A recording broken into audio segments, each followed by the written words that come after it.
금요 기도회에 오신 여러분들 모두 환영합니다. 예전에는 철야 기도라는 말이 있었습니다. 아마 기억하시는 분들이 있으실 겁니다. 말 그대로 밤을 새고 밤을 새면서 깨어 기도하는 그런 기도회였습니다.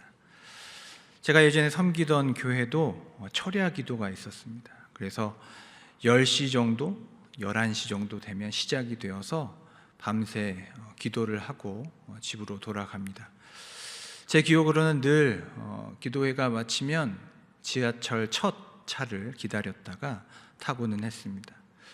그러던 어떤 날 제가 이제 기도회를 마치고 지하철 첫 기차를 타고 집으로 돌아가려고 했습니다. 첫 차다 보니까 자리가 있겠죠. 그래서 자리에 앉고 이제 집에 가려고 하는데 이런 방송이 들리는 겁니다. 지하철 방송입니다. 어떤 방송입니까? 이번 역은 무슨 역입니다. 내리실 문은 왼쪽입니다.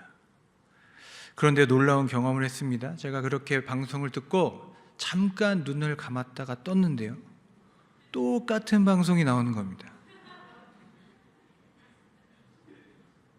다음 역은 무슨 역입니다. 내리실 문은 왼쪽입니다. 방금 지나왔거든요. 그런데 똑같은 방송이 나오는 거예요. 알고 보니까 제가 2호선을 탔습니다. 네. 잠이 들어서요, 한 바퀴를 돈 거예요. 저는 잠깐 눈을 감았다 뜬 것으로 생각을 했는데 한 바퀴를 돌고 제자리였습니다. 많은 시간이 흘렀던 것이죠. 제가 그날 집으로 돌아가면서 이런 묵상을 했습니다. 내 인생이 하나님 앞에서 깨어있지 못하면 제자리일 수 있겠다.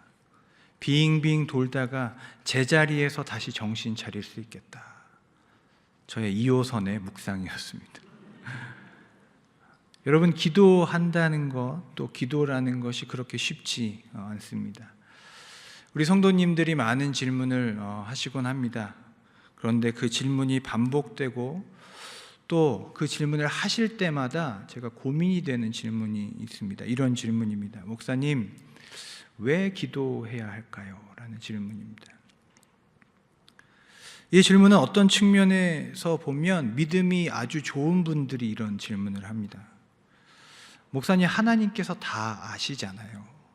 중언부언 하지 말라고 하셨잖아요. 다 아시는데 가장 좋은 거 주실 것인데 제가 굳이 기도할 필요가 있을까요? 이런 의미의 또 질문입니다. 또 한편으로는 기도를 아주 많이 하신 분들의 또한 질문이기도 합니다. 기도를 많이 하셨는데 그 기도가 이루어지지 않아서, 목사님, 기도하면 된다고 하셔서 기도했는데 제가 그곳에 가고 싶었고 이루고 싶었고 우리 남편, 우리 아내를 위해서 또 자녀들 위해서 기도했던 기도의 제목들이 많이 있었는데 안 주셨잖아요. 이루어지지 않는데 제가 무엇하러 기도하겠습니까? 또 이런 맥락의 또 질문이기도 합니다. 이런 질문을 마주할 때마다 매번 고민하게 됩니다. 어디서부터 기도의 이야기를 시작할 수 있을까? 우리가 여전히 그럼에도 불구하고 기도의 자리에 나와야 하는 이유가 뭘까? 고민하게 됩니다. 오늘 본문 말씀은 우리가 잘 아는 예수님과 제자들의 기도의 모습입니다. 여러분, 이 기도의 모습을 통해서 우리가 많은 질문 가운데서도 다시 기도를 붙들 수밖에 없는 그 이유, 그것을 함께 생각해 볼 수 있기를 원합니다. 오늘 본문 말씀 32절 말씀을 한번 같이 읽도록 하겠습니다. 32절입니다. 그들이 겟세마네라 하는 곳에 이르매 예수께서 제자들에게 이르시되 내가 기도할 동안에 너희는 여기 앉아 있으라 하시고. 아멘. 예수님과 제자들이 어느 곳에 도착합니까? 겟세마네라고 하는 지역에 도착합니다. 우리가 잘 아는 감람산의 한 언덕입니다. 올리브가 많이 나와서 그 올리브 기름을 짜는 곳, 이것이 겟세마네의 뜻입니다. 그런데 예수님께서 방금 성찬을 마치셨거든요. 우리 제자들하고 마지막 만찬을 마치시고 또 십자가의 그 고난을 앞두고 있는 이때에 예수님께서 굳이 제자들을 데리고 겟세마네 이 산으로 왜 오르셨을까? 기도하러 오셨습니다.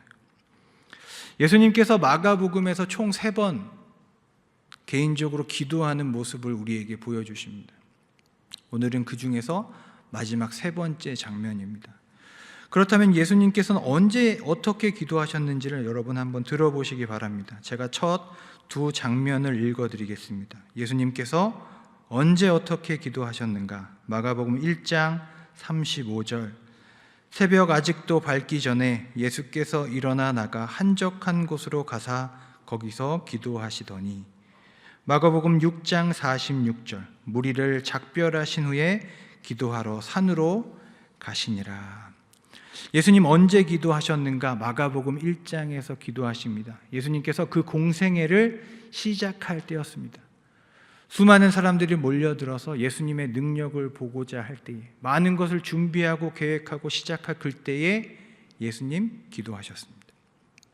마가복음 6장 언제 기도하셨습니까? 오병이어 사건 그 직후에 예수 그리스도의 능력, 그것을 보여주시고 사람들이 환호하고 칭송하고 영광을 돌릴 때 무리로부터 벗어나셔서 홀로 산에 올라가서 기도하셨습니다.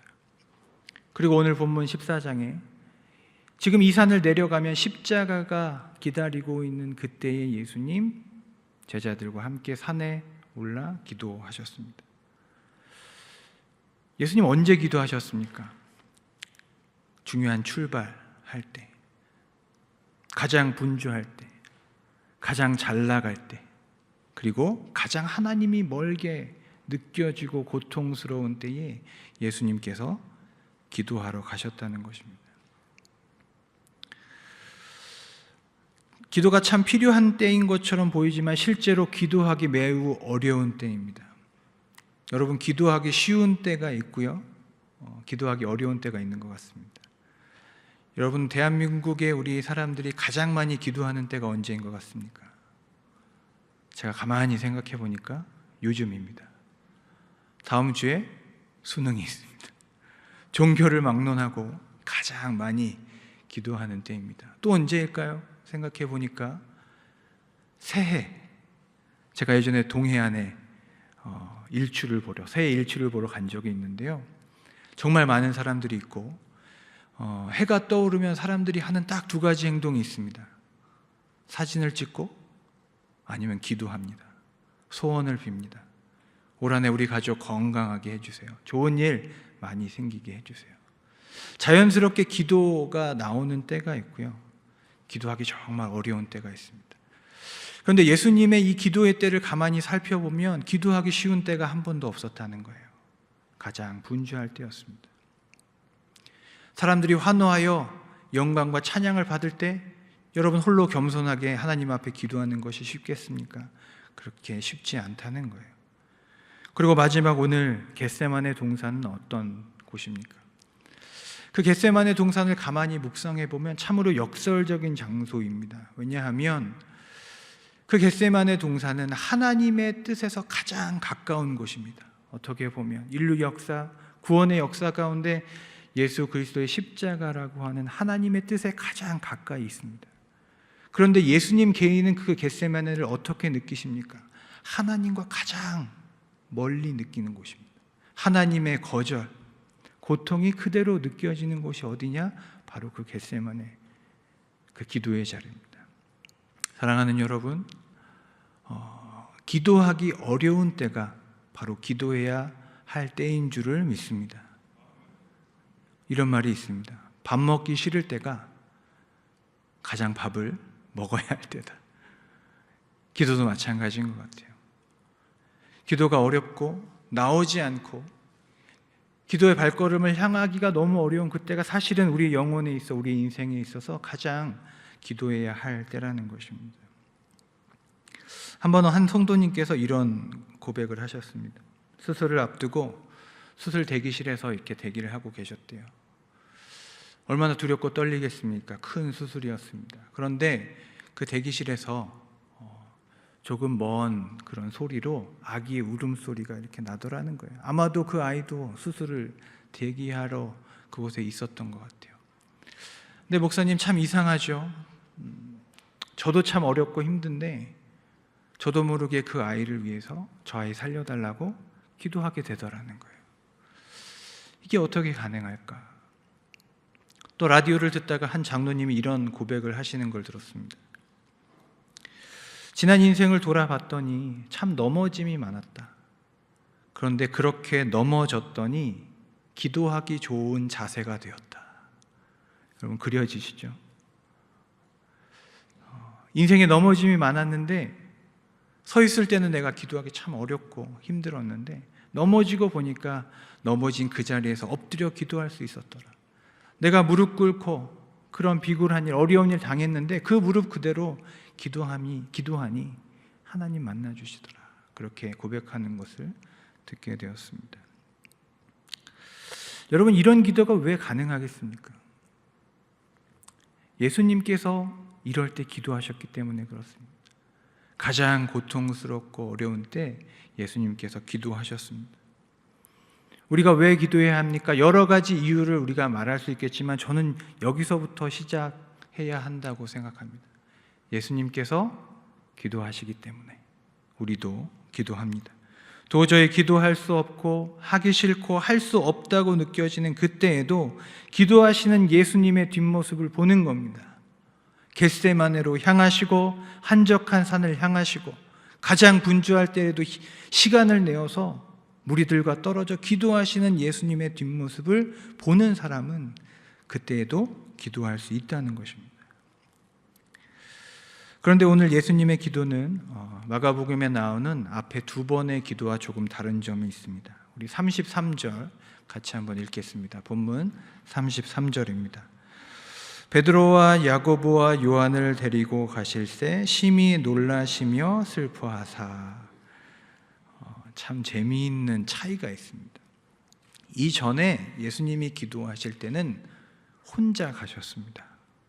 제자들을 먼저 보내고 기도하러 가셨어요. 그런데 이때에는 제자들을 다 데리고 갑니다. 그리고 그 중에서도 특별히 세 사람을 자기의 이 기도의 자리로 초청하십니다. 누구입니까? 베드로, 야고보, 요한입니다. 여러분 왜 이 세 사람일까 한번 생각해 보셨는지 모르겠습니다. 왜 베드로이고 야고보이고 요한일까? 단순히 수제자이기 때문일까? 아니면 특별히 이 사람들을 사랑해서였을까? 다양하게 우리가 생각해 볼 수 있겠습니다. 그런데 공교롭게도 이 세 사람의 공통적인 특징이 하나 있습니다. 예수님께 했던 이들의 말과 맹세가 있었다는 거예요. 이들은 하나님 앞에서, 예수님 앞에서 장담한 사람입니다. 이렇게 하겠다고 맹세한 사람이에요. 오늘 본문 조금 앞으로 가셔서요, 마가복음 14장 29절을 보시면 바로 조금 앞으로 가면 29절에 베드로가 이렇게 말합니다. 베드로가 여짜오되 다 버릴지라도 나는 그리하지 않겠나이다. 겟세마네 동산 이전에 베드로가 맹세합니다. 다 예수 그리스도를 떠날지라도 나는 떠나지 않겠습니다. 호언장담합니다. 야고보와 요한은 마가복음 10장에서 예수님께서 이렇게 질문하십니다. 내가 마시는 잔을 너도 마실 수 있느냐? 라는 질문에 야고보와 요한이 이렇게 대답합니다. 할 수 있나이다. 예수님께서 어떤 잔을 마시시던, 그것이 고난의 잔이든 핍박의 자리든 어떤 자리든 그 잔을 제가 함께 마시겠습니다. 그 함께함을 호언장담한 사람입니다. 여러분 베드로와 요한, 야고보의 공통점이 있습니다. 맹세와 말, 이것으로 이렇게 살겠다고 맹세한 사람들이요, 선포했습니다. 장담했습니다. 예수님께서는 이 맹세와 이 선언을 좋게 보셨는지 모르겠어요. 그래서 이들은 그럴 자격이 있다 생각했는지 특별한 기도의 경험을 위해서 그들을 초청하세요. 정말 그대로 살 수 있었는지도 모릅니다. 그런데 문제는 뭐냐면 그들은 맹세하고 선언하는 데는 성공했는데 어디서 실패합니까? 우리가 잘 알듯이 이 기도의 자리에서 그들은 철저하게 실패했다는 거예요. 잠들어 버려요. 깨어있지 못합니다. 37절에 예수님께서 베드로에게 말씀하세요. 시몬아 자느냐? 내가 1시간도 깨어 있을 수 없더냐? 재미있는 것은 베드로라고 부르시지도 않아요. 시몬, 예전의 이름으로 부르십니다. 베드로라는 이름이 뜻하는 반석, 그 이름대로 살지 못하고 그 말대로 맹세대로 행하지 못하는 책망이자 원망이겠죠. 여러분, 이렇게 실패한 제자들의 모습이 어떻게 됩니까? 그 말한 대로 살 수 있을까? 우리 한번 뒤로 가셔서 50절을 한번 읽어보겠습니다. 50절 함께 읽겠습니다. 제자들이 다 예수를 버리고 도망하니라. 여러분, 이 결과가 어떻게 됐습니까? 절대로 주님을 버리지 않겠습니다. 여러분, 이 서원이 얼마나 맹세가 귀하고 또 귀합니까? 그런데 이 맹세를, 이 말을 삶으로 이끌어내고 열매를 맺기 위해서는 무엇이 필요하다는 거예요? 예수님과 함께 그 기도의 자리에 머물러서 깨어있는 것이 필요했다는 것입니다. 기도에 실패한 그들이 다 예수의 곁을 떠납니다. 재미있는 것은 오늘 겟세마네 동산의 이야기를 자세히 읽어보면 예수님께서 기도하러 가셨다가 베드로에게 다시 오십니다. 베드로가 자고 있습니다. 또 기도하러 가셨다가 다시 오십니다. 베드로 자고 있습니다. 베드로가 자고 있는 것이 몇 번입니까? 3번 잠들어 있다 표현되어 있는데, 나중에 우리 베드로 사도께서 예수님을 몇 번 부인합니까? 3번 부인합니다. 이게 단순히 우연이라고 할 수 있겠지만 제가 보기에는 이런 것 같아요. 잠든 만큼 예수님을 부인합니다. 예수님 앞에 깨어있지 못한 만큼 예수님을 잊고 부인하고 도망갑니다. 이것이 우리의 인생이라는 거예요. 저는 예전에 기도에 관해서 이런 이야기를 들은 적이 있습니다. 기도를 쌓아둔다, 이런 얘기를 많이 들었어요. 오늘 기도 요만큼 했으니 한 10시간 쌓아두면 내일은 30분만 해도 되겠지. 오늘 내가 못하면 내일 2배로 해서 다 쌓아놔야지. 그런 걸까 생각해 봅니다. 그런데 오늘 본문을 보면 그런 건 아닌 것 같아요.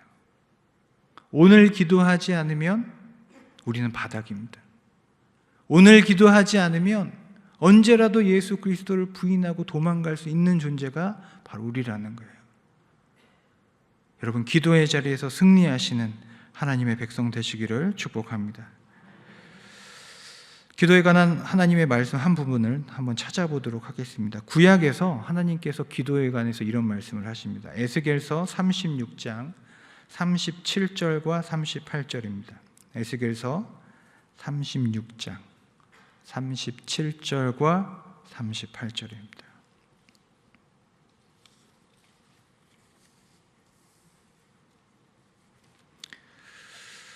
에스겔서 36장 37절과 38절 함께 읽겠습니다. 주 여호와께서 이같이 말씀하셨느니라. 그래도 이스라엘 족속이 이같이 자기들에게 이루어지기를 내게 구하여야 할지라. 내가 그들의 수요를 양떼같이 많아지게 하되 제사드릴 양떼 곧 예루살렘이 정한 절기의 양부리와 같이 황폐한 성읍을 사람의 떼로 채우리라. 그리한즉 그들이 나를 여호와인 줄 알리라 하셨느니라. 아멘. 하나님께서 이스라엘 백성에게 말씀하시고 약속하십니다. 이스라엘을 회복시키시겠다 약속하시고 말씀합니다. 그런데 37절을 보니까 내가 말한 이 약속을 내가 이룰 것이다. 그런데 백성들에게 무엇을 요구하시냐면, 그래도 37절에 이스라엘 족속이 이같이 자기들에게 이루어 주기를 내게 어떻게 해요? 구하여야 할지라라는 거예요. 여러분, 이게 이해가 되십니까? 하나님께서 약속하시고 하나님의 일을 이루실 겁니다. 그러면 생각해 보면 내가 기도하지 않아도 하나님의 뜻은 이루어질 겁니다. 그런데 하나님께서는 여기서 어떻게 명령하시냐? 그래도 이스라엘 족속이 이같이 이루어지기를 기도해야 할지라. 왜요? 도대체 왜 기도해야 됩니까? 하나님께서 하실 것인데. 하나님께서 이것에 대해서 38절에 이렇게 대답하십니다. 뒷부분에 보시면 그리한즉 그들이 나를 여호와인 줄 알리라 하셨느니라. 아멘. 여러분, 이것이 어떤 뜻입니까? 기도하면 하나님이 하나님 되심을 깨닫습니다. 기도 없이 어떤 일이 이루어집니다. 나의 자녀가 대학에 가고 좋은 직장에 가고 좋은 일들이 생깁니다. 그러면 어떻게 생각하겠습니까? 운이 좋았네. 우리 아들 열심히 했구나. 하나님의 일이 아니라 사람의 일이 됩니다. 그러나 기도하는 사람은 무엇을 보게 되냐면 나의 일상 가운데 일하시는 하나님의 일을 보게 됩니다. 우리의 자녀를 위해서 기도하면 자녀를 움직이시는 하나님의 그 손을 경험하고 보게 된다는 거예요. 이 나라와 민족 한탄하고 어렵고 그렇게 하면 보이지 않죠. 절망적인 생각만 들죠. 그러나 기도하는 사람은 하나님의 일을 보게 되는 거예요. 하나님께서 하시는구나. 병이 나았고 회복됐습니다. 기도하지 않으면 치료가 잘 됐구나. 약이 좋았구나. 운이 좋았구나. 의사 선생님이 좋았구나. 그러나 내가 이 병으로부터 왜 내가 지금 회복되었는지에 대한 이유는 아무도 설명하지 못합니다. 의사들은 그저 인과관계와 확률을 얘기할 뿐입니다. 좋은 확률 가운데 내가 속했기 때문에 살았다고 얘기하는 것이죠. 과학의 한계죠. 그러나 기도하는 사람은 내가 왜 하나님 앞에서 회복되었는지, 이율이 이루어졌는지, 내가 앞으로 어떻게 살아야 하는지를 기도 안에서 발견합니다. 보게 됩니다. 기도 가운데 하나님의 일을 발견하게 된다는 거예요. 여러분, 기도는 우리 일상의 모든 일을 하나님의 일로 만드는 신비입니다. 기도하면 하나님의 일이 돼요. 자녀의 일도 그냥 나의 걱정거리이고 가정의 대소사라고 생각했는데 기도하면 나의 일이 아니라, 우리 가정의 일이 아니라 누구의 일이 됩니까? 하나님의 일이 돼요. 나의 병이 그냥 내 개인의 고통, 어려움이라 생각했는데 이것을 가지고 하나님 앞에 나아가면 이 일이 하나님의 일이 됩니다. 이 민족과 나라를 위해 기도하면 이 민족의 일이 하나님의 일이 될 줄로 믿습니다. 34절 우리 한번 같이 읽겠습니다. 오늘 본문 34절입니다. 말씀하시되 내 마음이 심히 고민하여 죽게 되었으니 너희는 여기 머물러 깨어 있으라 하시고, 이 겟세마네 동산에서 예수님께서 우리에게 요청하시는 그 기도의 요청함이 무엇입니까? 머물러 깨어 있으라입니다. 여러분, 기도는 예수님 곁에서 머무는 것이고 또 깨어 있는 것입니다. 제가 최근에 핸드폰에 새로운 프로그램 하나를 깔았습니다. 제가 아침잠이 많아서 알람 프로그램 하나 깔았는데 이것이 참 흥미롭습니다. 보통 이제 알람이 울리면 그냥 제가 끄지 않습니까? 그러니까 효과가 없죠. 그러니까 이 알람은 특별한 효과를 넣었습니다. 알람이 울리면 문제를 풀어야 됩니다. 알람이 울리면 심지어 운동을 해야 됩니다. 이렇게 앉았다 일어났다 10번을 해야 꺼지게 되어 있습니다. 그 중에서 이제 제가 제일 하기 싫은 거를 골랐습니다. 운동, 이제 어떤 문장이 나면 그거를 이제 이렇게 쓰는 거, 그 다음에 이제 수학 문제. 제가 무엇을 골랐겠습니까? 수학 문제를 골랐습니다. 난이도도 조정할 수 있습니다. 너무 어려우면 안 되니까. 근데 제가 이제 아침에 알람이 울려서 그 문제를 이렇게 풀다가 좀 화가 나더라고요. 이게 너무 어렵기도 하고. 이렇게 문제를 너무 풀려고 하다 보니까 근데 이제 효과는 있습니다. 실제로 제가 문제를 풀다 보니까 깨어나는 거예요. 그런데 문제는 제가 거기서 발견한 어떤 묵상한 게 있다면, 원래 알람의 목적이 여러분 무엇입니까? 깨어나는 거죠. 제가 이 문제를 10개 맞춘들 빨리 맞춘들 의미가 있습니까? 의미가 없다는 거예요. 알람의 목적은 내가 깨는 겁니다. 그 문제가 우리 삶에 다가온 이유는, 그 문제가 나온 이유는 뭐예요? 문제를 풀려고 나온 게 아닙니다. 우리가 깨어나라고 그 문제가 나온 것이죠. 하나님께서 가끔 우리에게 이런 알람을 주실 때가 있다는 생각이 듭니다. 어떤 문제가 우리의 삶에 다가옵니다. 그럼 우리는 어디에 집중하냐면 3 더하기 3이 무엇인가?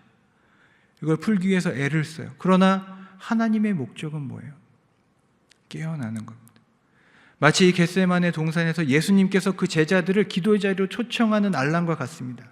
여기 머물러서 조금 깨어 기도하라라는 하나님의 명령일 수 있습니다.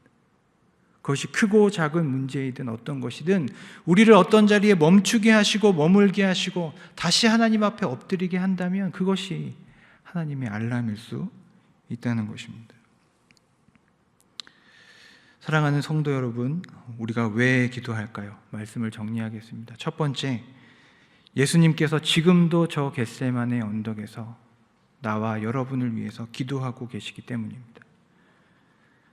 우리가 왜 기도합니까? 두 번째, 기도를 통해서만 모든 두려움과 걱정을 내려놓고 열매 맺을 수 있기 때문입니다. 내가 말한 대로 소원한 대로 살 수 있는 힘이 이 기도의 자리에서 나오기 때문입니다. 마지막 세 번째, 우리가 왜 기도합니까? 우리가 간구하는 모든 기도의 일이 기도하는 순간 더 이상 나의 일이 아니라 하나님의 일이 되기 때문입니다. 그래서 삶의 모든 일상이, 모든 삶의 주제가 하나님의 일이 되는 신비가 기도 안에서만 이루어질 수 있기 때문에 우리는 기도로 주님 앞에 나아가야 한다는 것입니다. 오늘 이 시간 우리 모두가 예수님과 함께 겟세마네로 올라가는 주의 귀한 제자들 되시기를 간절히 축복합니다. 기도하겠습니다. 사랑과 은혜의 주님, 오직 기도함으로 승리하게 하여 주시옵소서. 오직 기도함으로 하나님의 일을 보게 하여 주시옵소서. 예수님의 이름으로 기도드립니다. 아멘.